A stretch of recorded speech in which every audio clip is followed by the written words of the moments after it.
discussing before lunch. So I'm just a Heinen-Kay, and today I'm going to be talking about some work that I did for my postdoc with Marlene Zook at the University of Minnesota. So sexual signals are some of the most elaborate aspects of animal phenotypes. These traits include bright colors and complex songs that are often critical for finding and attracting mates. But sexual signals can also be very costly and attract attention from predators and parasites. So natural selection tends to act as a counterforce to sexual selection, favoring signal reduction, and in some cases, even sexual signal loss. Now, it seems like the evolutionary loss of sexual signals should be a pretty rare occurrence because, again, these traits are so important for successful reproduction. But it turns out that when you look across phylogenies, sexual signal loss is actually very common across longer evolutionary timescales. However, we know very little about how this process unfolds in real time because there are very few examples of sexual signal loss occurring. So probably the best documented case of sexual signal loss happening in real time is the Pacific field cricket, Tilligurus oceanicus, living in Hawaii. So this system is really valuable because these populations have been studied before, during, and after sexual signal loss occurs. So these crickets occur throughout the northern band of Australia and islands throughout the South Pacific. And throughout their range, males call to attract females by rubbing together specialized structures on their wings. But in Hawaii, these crickets co-occur with a deadly acoustically orienting parasitoid fly. And the fly uses this same calling song to locate its cricket host. So when a rabid female fly encounters a calling male, she deposits her larvae sort of on and around the cricket. The larvae burrow inside and develop within the cricket, essentially eating him from the inside out. And so the cricket is dead within a week. The picture on your right shows a dissected cricket on its back, its abdomen opened up, and the big blobby things are fly larvae. So as you can imagine, male song experiences very strong selection trade-offs, where males have to call to attract females, but at the same time, calling attracts certain death. So more recently, these crickets have evolved a novel way of evading parasitism. In the early 2000s, Marlene Zook, Robin Singatella, and John Rotenberry discovered that many male crickets on the island of Kauai are obligately silent. So the picture on the left, the wing on the right, is a picture of a normal male cricket wing. You can see there's lots of highly differentiated structures used to produce song. And on the left is the wing morphology of a novel flat-winged male morph that is obligately silent. So even though these flat wings rub their wings together, nothing comes out. And this change happened extremely rapidly. In less than 20 generations, the population on Kauai went from 100% singing normal winged males to over 90% of males are obligately silent. So clearly, flatwings have been successful on Kauai, but it's not clear how they've been able to do this given the struggles that they have attracting mates.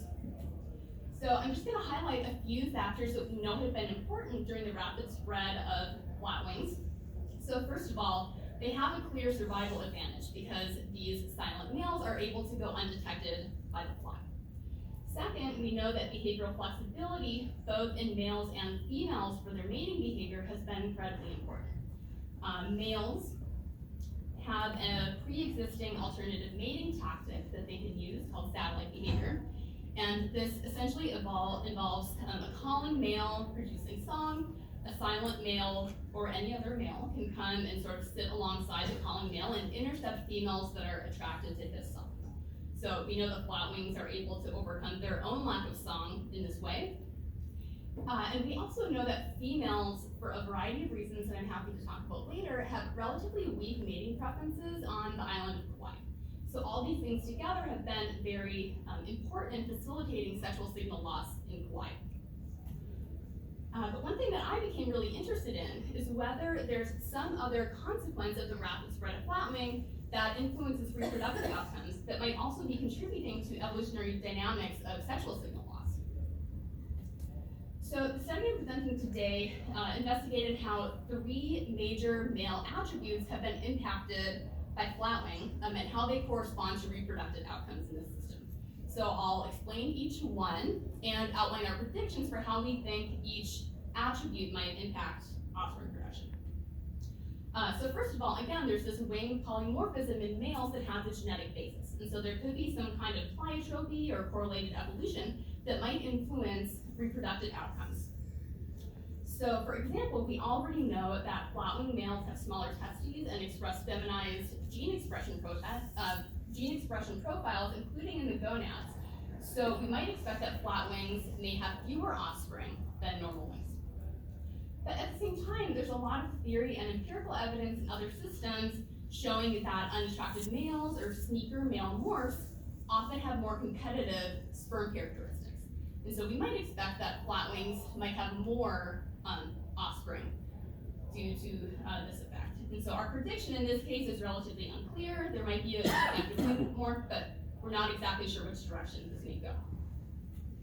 Second, we know, again, that the flatwing males are not getting parasitized by the fly, and so they should be living to an older age out in the wild than collar males. And we know from prior work that older males have higher sperm viability, and they express a different composition of seminal fluid proteins that are considered kind of more mature or more effective. So in this case, we would expect that older males will be siring more offspring than younger males. And third, one consequence of having many silent males in a population is that crickets are not encountering much ambient calling song in their environment. And we know that this is really important for crickets because there's a lot of work showing that hearing social cues during development has a big impact on their physiology and behavior. And specifically for crickets, if a male, for example, is raised in an environment like Hawaii where they're not experiencing conspecific song, this would provide an indication that there are not many other males, and thus sperm competition risk is going to be relatively low. And we know from prior work, again, that males raised in the absence of calling song have smaller testes, reduced sperm viability, and they also have lower gene expression in seminal fluid proteins. So we would expect that males raised in an environment without song are going to be siring fewer offspring. Okay, so I designed an experiment to tease apart each of these three attributes. So each male has a combination of all three things. So for wing morph, it's very easy to morphologically distinguish flatwings from normal wings. Age at mating, I designated using a young treatment and an old treatment. Young is essentially a window of time shortly after sexual maturity, and the old treatment corresponds to the upper age range that males live to in populations that are not parasitized.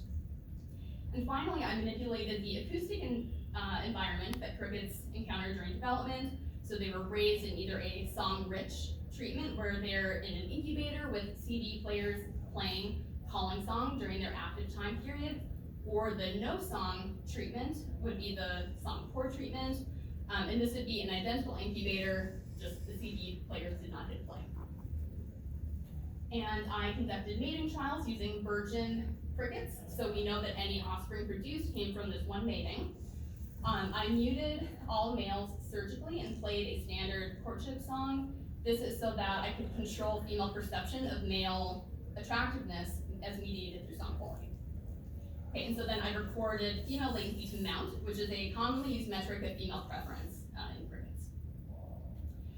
Then after a successful mating, I allowed the female to oviposit for 1 week. The white thing shown is the oviposition substrate, and the little black things are hatchlings. So again, I allowed females to oviposit, and then I essentially counted all the hatchlings that emerged from this one mating. So we had about 30 successful matings per treatment, 215 yielded offspring. There was no association with any of the 3 treatments with mating failure. Okay, so I'm gonna start by describing our behavioral results. So again, this is latency to mount on the y-axis. And so in this case, short or smaller numbers correspond to faster mounting time and therefore stronger female preference. And so we found a significant 3-way interaction between all of our manifests, which I personally find a little difficult difficult to interpret. If someone is looking at this going, oh, I know exactly what's going on, I'm happy to talk. But to me, what makes a lot more sense is the significant mate effect that we found of male age at mating. And so I'm going to just isolate this on the next slide and show you what that looks like. So again, we found a significant effect of male age at mating where older males were mounted significantly faster by females.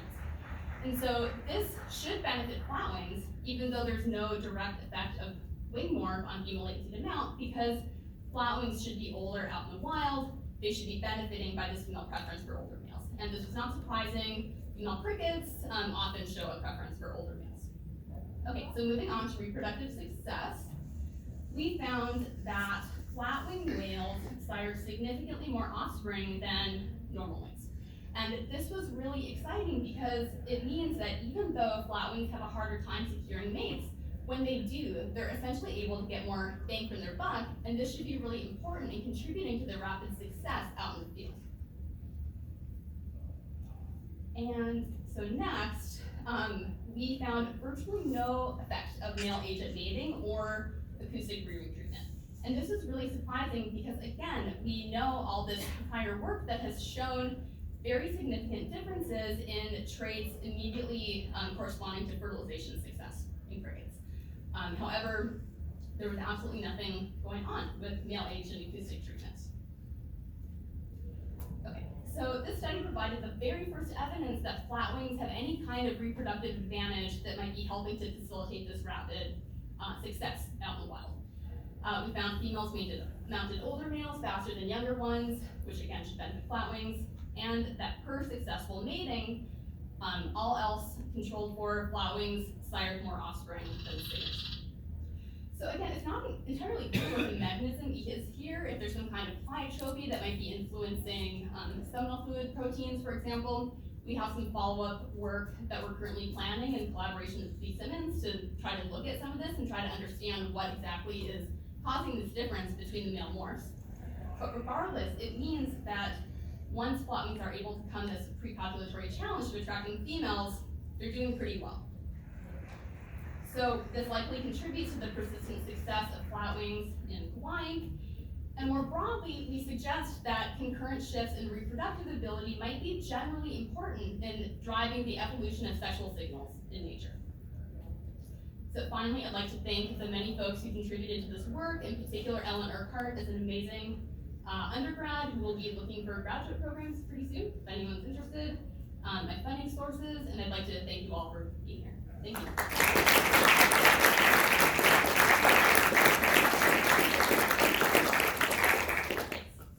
So have you ever considered to look at their immune system flattening males, because that could be a parameter driving that pleiotropic effect and ultimately resulting in offspring? Yeah, there was a grad student in the lab who looked at melanization and encapsulation of response. In terms of phenol oxidase? Yeah, she looked at both phenol oxidase production, and she also looked at, so if you insert a foreign object into a male simulating a parasitoid larvae, she looked at just the encapsulation rate and how much melanin they're using, and she did not find any differences between the male morphs, I think. So I'm curious about, you mentioned that there's variation in quality of the song from the males, but at some point I think that's a component. I'm curious, is there any threshold at which like the level of variation in song no longer attracts the fly or changes their preferences and do? Yeah, so the fly has a preference for certain song parameters, and interestingly enough, it happens to directly correspond to females' peak preference for male song parameters. And so, yeah, very strong selection. Thank you. If anyone else has anything they want to ask, I'm happy to stick around.